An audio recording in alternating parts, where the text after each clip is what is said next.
কি অবস্থা ঘর দরজা দেখতে পাচ্ছ তোমরা?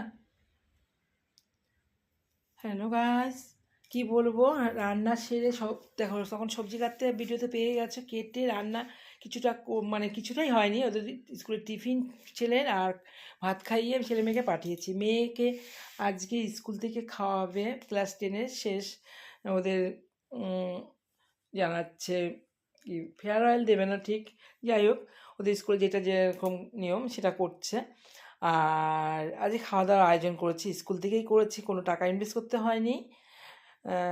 আর ছোটো ছোটো বাচ্চাদের গার্জিয়ানদের টাকা ইনভেস্ট করতে হচ্ছে, টিফিন পিকনিকের মতো হচ্ছে, আর ওদেরকে ক্লাস 10-দেরকে স্কুল থেকেই খাওয়াচ্ছে। তাই ওকে দিয়ে আসলাম 9টার সময়, এখন বাজে 9:45। এই বাড়িতে এসে পৌঁছিয়েছি।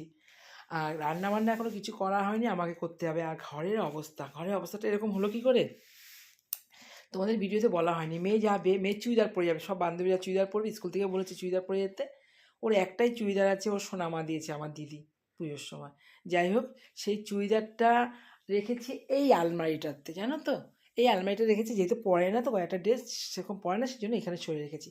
আমি ওর ওইখানটা গুছিয়ে রাখি, ওই পাশে পাটটা লাস্ট দিকে খুঁজে পাচ্ছি না, তখন সব ফেলে দিয়েছি তাড়াহুড়ার সময়। ওকে কালকে বলেছি আমি কোথায় যাওয়ার আগে না আগের দিন সব রেডি রাখি, আমার এটা একটা অভ্যাস। ও বলছে আজকে করতে হবে না, এখানেই তো বের করে দেবো। খুঁজে পাচ্ছে না, আমি সব খুঁজেছি, আমার পার্টটা খুঁজেছি, ওর ভাইয়েরটা খুঁজেছি, সব ফেলে দিয়েছি, আরও বাক্স গুছিয়ে রেখে তারপর স্কুলে গেছি। তারপর মনে পড়েছে আমারই তাড়াহুড়া, ওর পাপা আবার বাড়ির কাজে টাকা দিতে যাবে, সেই টাকাটা গুনে দাও তো একটু, সেটা রেডি করে দিলাম, খাতা বের করে দিলাম। ওর পাপারও দেরি হয়ে যাচ্ছে, ওদিকে 8টা বেজে যাচ্ছে। যাই হোক, ওনাকে তো উনি দূরে যাবে, আমাকে তাড়াতাড়ি করে দিতে হবে, স্কুলে গাড়ি চলে আসবে ছেলে, তাকেও খাইয়ে রেডি করতে হবে, সেটাও করে দিলাম। মেয়েকেও নিয়ে বেরোতে হবে, আমাকেও যেতে হবে, আমাকেও তৈরি হতে হবে, সেই কারণে আমাকে ফেলে দিতেই হয়েছে এগুলো। যাই হোক, গুছিয়ে নেব, কিছু করার নেই। আমি রান্নার ফাঁকে ফাঁকে এটা সম্পূর্ণ গুছিয়ে নেব। মাছ মাংস ধরলে তো আর পারবো না। আর এখান থেকে বের করে দিয়েছি চুড়িদারটা, আমিই মনে করেছি, দিয়ে চলে আসলাম। এখন রান্নাবান্না করব।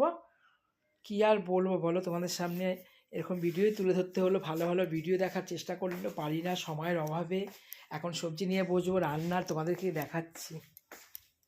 এই যে রান্না কিচ্ছু হয়নি, কিচ্ছু না, জাস্ট ভাত। বাবু যদি খেতে চায়, আমি কী করবো আমি জানি না, কিচ্ছু হয়নি। ঘর দরজা কেমন হয়ে রয়েছে, কতগুলো যে ফল আনা আছে, ফল কেটে খাবো সে সময়টা নেই। আরও যে কি একটা ভাইরাস বেরিয়েছে, সেই কারণে ফলটা আমি একাদশীর দিন ভিজিয়ে রেখেছি প্রায় 4-5 ঘন্টা, উঠিয়ে রেখে তারপরে রেখেছি, কালকেও খাইনি, আজকে খাবো। যাই হোক, ভিডিওটা লাইক কমেন্ট শেয়ার করে দেয়, পাশে থেকে সবসময় কিন্তু বন্ধুরা কীরকম ভিডিও দেখতে চাও সেটাও আমাকে কমেন্টে জানিও।